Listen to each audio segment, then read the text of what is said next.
All right, so today's clip here is going to be just a little bit different. We don't have any audio or video that we're going to watch today, but today we are going to be looking at two tweets from someone that I have been talking about very frequently uh, since I have been making videos on Israel Palestine, an individual that I have a very strong hatred for. I do not like this individual at all.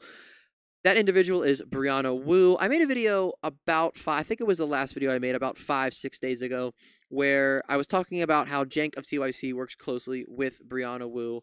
And Brianna Wu is someone who just has really, really horrible takes and is literally pro-Palestinian genocide, completely 100% Zionist, 100% pro-IDF, literally just does IDF talking points all day on Twitter.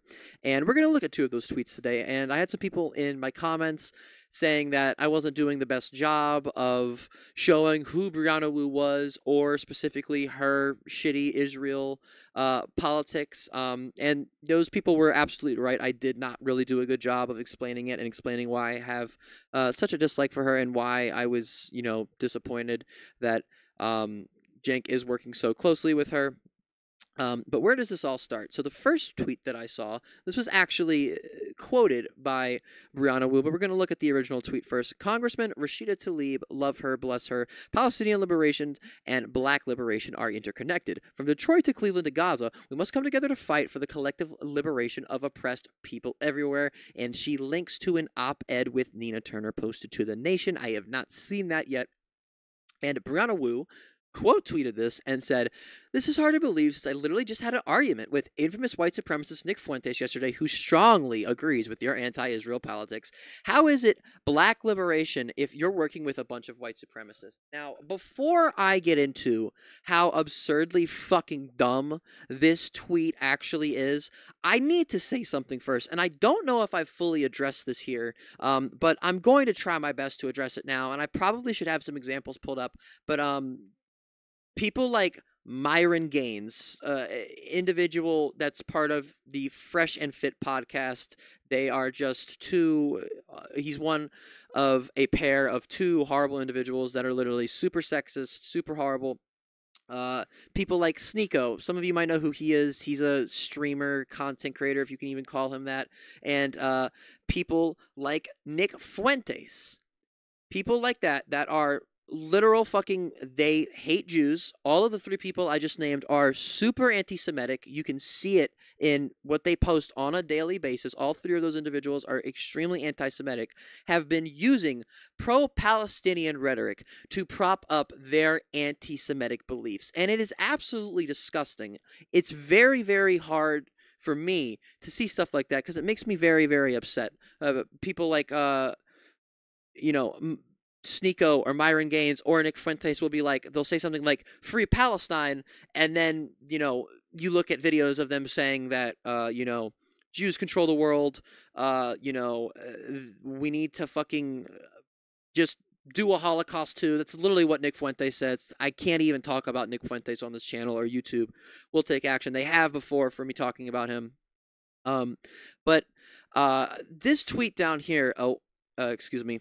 This tweet down here, I think, said it best. Nazis hating Jews does not equal Palestinians hating the IDF. It's not that hard to understand.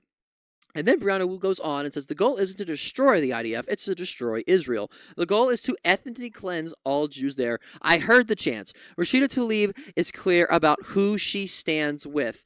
And this person responded and said, so these people are for the ethnic cleansing of themselves. And he is showing some Jews for Palestine down here. And Brianna Wu just, obviously she didn't respond to this. And again, I've said this before, and there are some people that disagree with me, but I'm going to say it again. The apartheid regime of Israel does, in fact, negatively impact the, obviously, way more, it indiscriminately fucking affects Palestinians way more than it does Jews. But the apartheid regime has negative impacts for Jewish people and Palestinian people. And there are a very large amount of Jewish people that support fucking a ceasefire. They think that Netanyahu is committing a genocide, but you're never going to see people like Destiny or Brianna Wu or whoever fucking is doing Zionist propaganda, Ben Glebe, whoever you want to fucking name, you're never going to see people like that fucking acknowledge this. You're never going to see them talk about this because that will destroy their entire pro-Israel narrative. Or that's one of the things that will destroy their entire pro-Israel narrative. Again, I really feel like this person said it best. Being an anti-Semitic fucking Nazi, being a fucking Nazi, is not the same as being anti-apartheid, anti-literal. The IDF is a terrorist organization, whether you like that or not. But this is the second tweet. This is the tweet that really... I was going to make a video based on the original one, and then I saw this, and I was like, well, I mean, this has to be like a sign, right? Here, we can shrink this down so you can all see here. If you are claiming that Israel is an quote-unquote apartheid state, despite having a 20% Arab population, then you must also call all these countries apartheid states, since they have fewer than 20% Jews. And then she gives a laundry list of countries here. Or is there a double standard for Israel?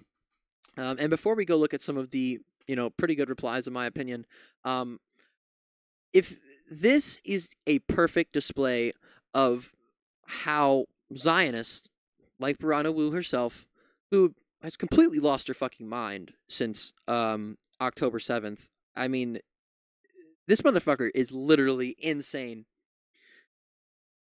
This is a perfect example of Zionists, not only Zionists, but the majority of people, not the majority of people, I'm getting sidetracked here, but this is a perfect example of Zionists not knowing what apartheid actually means, okay? Apartheid South Africa, which is where the term originated from, apartheid South Africa, the population of apartheid South Africa, the South Africans, the black population in South Africa was, I believe, almost 80%. It was almost 80% when apartheid was enacted, okay? And if you've ever... I'm sure I'm sure almost all of my audience, or many of my audience, are aware of apartheid South Africa. It is... reading about it and learning about it it's extremely important. It's also extremely hard to read about that stuff. People getting forced from their homes, that's just the one thing that always sticks in my mind when I think about apartheid South Africa, is the people having to be pushed out of their homes. Like, it fucking makes me really angry when I read about stuff and think about shit like that. And again, Palestinians being displaced, that happened, okay? Hundreds of thousands of Palestinians were displaced overnight, just like blacks in South Africa were displaced overnight. 70 or 80%, almost 80% of the country, black population, literally displaced overnight, right? There are checkpoints. There are checkpoints that only Palestinians have to go through in Israel. People, all of these Zionists, those are just two small examples. All of these Zionists want to say, well, Palestinian people, they go into Israel to work, or, they go into, Jews go into Gaza and Palestinians go into Israel. So, they coexist peacefully. It's not a genocide. It's, whatever excuse they want to make. It's never, ever, at least in the long run, it will never, ever be enough. It will not work. We all have eyes. We all have ears. We can see what's happening. Gaza has been flattened.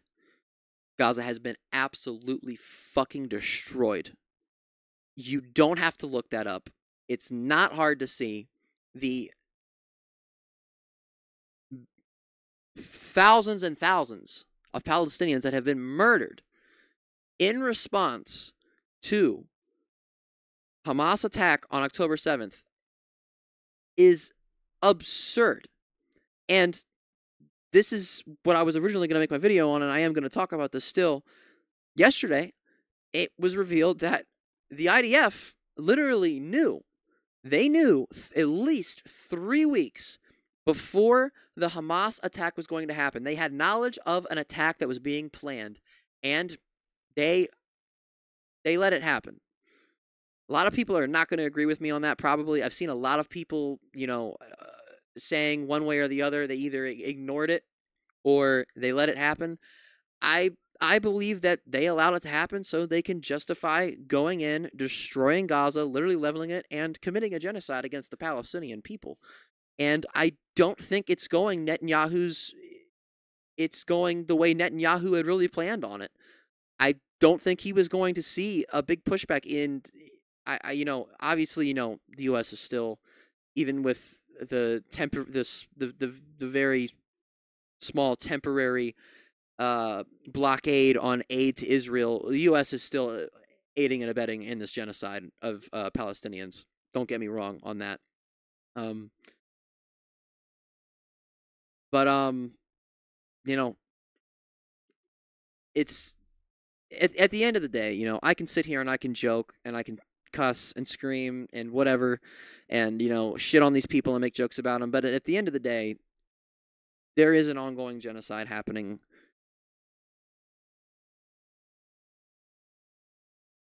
It's hard to talk about it, but then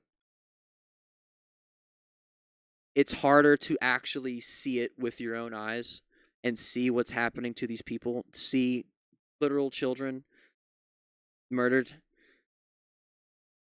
uh, all in the name of defeating terrorism. Sounds like another country I know of. Um, got a little emotional there at the end of the video. That's gonna be it for the video. Hit the like button, hit the subscribe button, press that little bell, turn on all notifications so you guys never miss an upload.